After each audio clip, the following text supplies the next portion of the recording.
नमस्कार। आइए बात करते हैं आज प्रकाश के परावर्तन के बारे में। देखिए, प्रकाश का परावर्तन क्या होता है? आइए बात करते हैं। देखिए, जब प्रकाश की किरणें एक माध्यम से चलकर दूसरे माध्यम में किसी पाली तार या चिकने तल से टकराकर पुनः पहले माध्यम में वापस लौट जाती है। इस क्रिया को प्रकाश का परावर्तन कहते हैं। ध्यान से समझना बेटा। जब प्रकाश की किरणें क्या करती हैं, आती हैं और किसी चिकने या पॉलीदार तल से टकरा कर पुनः उसी माध्यम में वापस लौट जाए।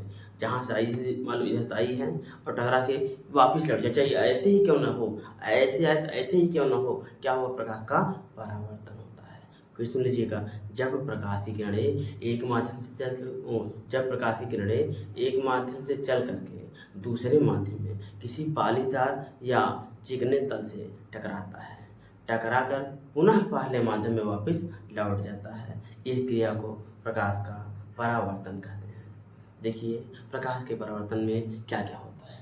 देखिए, ये जो किरण होती है, जो किरण आ रही होती है, उस किरण को हम लोग कहते हैं आपतित किरण, यानी कि आने वाली किरण।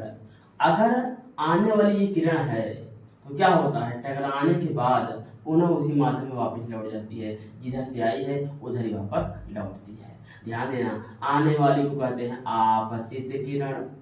टकराकर जो वापस लौटती है उसे कहते हैं परावर्तित किरण। तो ये क्या है? ये अविलंब है जो डाला गया है। क्या है? अविलंब है जो डाला गया है।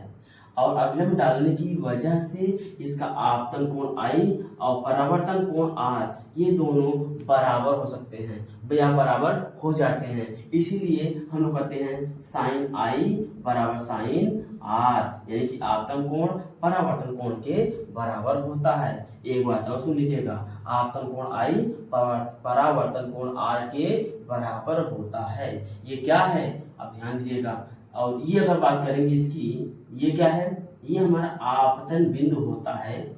आपतन बिंदु का मतलब क्या है? यानी कि जिस बिंदु से ये सारी क्रियाकलापें हो रही हैं, जिस बिंदु से ये सारी क्रियाकलापें हो रही हैं, उस बिंदु को हम लोग आपतन बिंदु कहते हैं, क्योंकि यही बिंदु से सारी घटना हो रही है। यहीं से प्रकाश आ भी रही है, क्योंकि यहाँ पर प्रकाश आती है और यही बिंदु से टकराकर वापस लौटती है। और जो अभिलंब खींचे हैं, इसी बिंदु के सापेक्ष ही खींचा गया है। अब क्या होगा, ध्यान दीजिएगा, इसी बिंदु के सापेक्ष जो खींचा गया है रेखा, यही यहाँ बिंदु से ही हुआ है। यानी सारी क्रियाकलाप, सारी घटना इस बिंदु से ही है। इस बिंदु को क्या कहते हैं? आपतन बिंदु। ये क्या है बेटा? ये आपको जो लगा है काला काला, इसे कहते हैं पालिश। इसे कहते हैं पालिश लगा हुआ है, तो एक तल होगा, इसीलिए पालिशदार तल कहा जाएगा। और इसके उस तरफ इस तरफ पालिश तो हुआ नहीं है, इसीलिए प्रकाश का परावर्तन हो रहा है ना, इसे कहेंगे चिकना तल। ठीक। और ये आपका आई क्या होगा? आपतन कोण।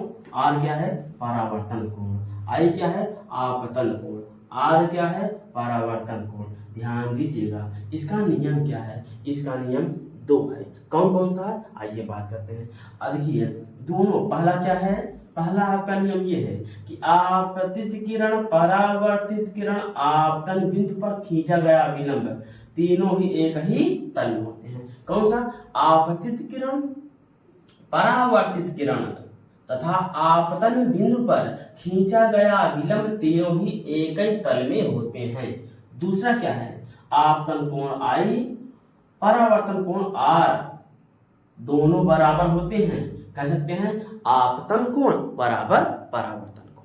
ध्यान दीजिएगा, प्रकाश का परावर्तन 2 प्रकार का होता है। एक होता है नियमित परावर्तन, एक होता है अनियमित परावर्तन। नियमित परावर्तन कैसे होता है? देखिएगा, जैसे किरणें आ रही है ना, टकरा के जब वापस लौटेगी, यह भी होता है। ये इसमें भी हम लोग कर सकते हैं, ये पालिश है, ये चिकना तल है। लेकिन ऐसे में जब कोई समतल दर्पण हो, उसके एक तरफ कलई हो, ठीक है, एक तरफ पेंट हो, एक तरफ चिकना हो, इसमें जो परावर्तन होगा वह नियमित परावर्तन होगा। कौन सा होगा? नियमित परावर्तन। तो अनियमित परावर्तन कहाँ पर होता है? जैसे इस टाइप का शीशा हो, यानी जिग जैग मॉडल लोग कह सकते हैं। ये देखिए जिग जैग मॉडल है, ये यहाँ पर नियमित परावर्तन नहीं होता, और यहाँ ये नियमित परावर्तन होता है, यहाँ पर नहीं होता। तो ये नियमित परावर्तन है, ये अनियमित परावर्तन है।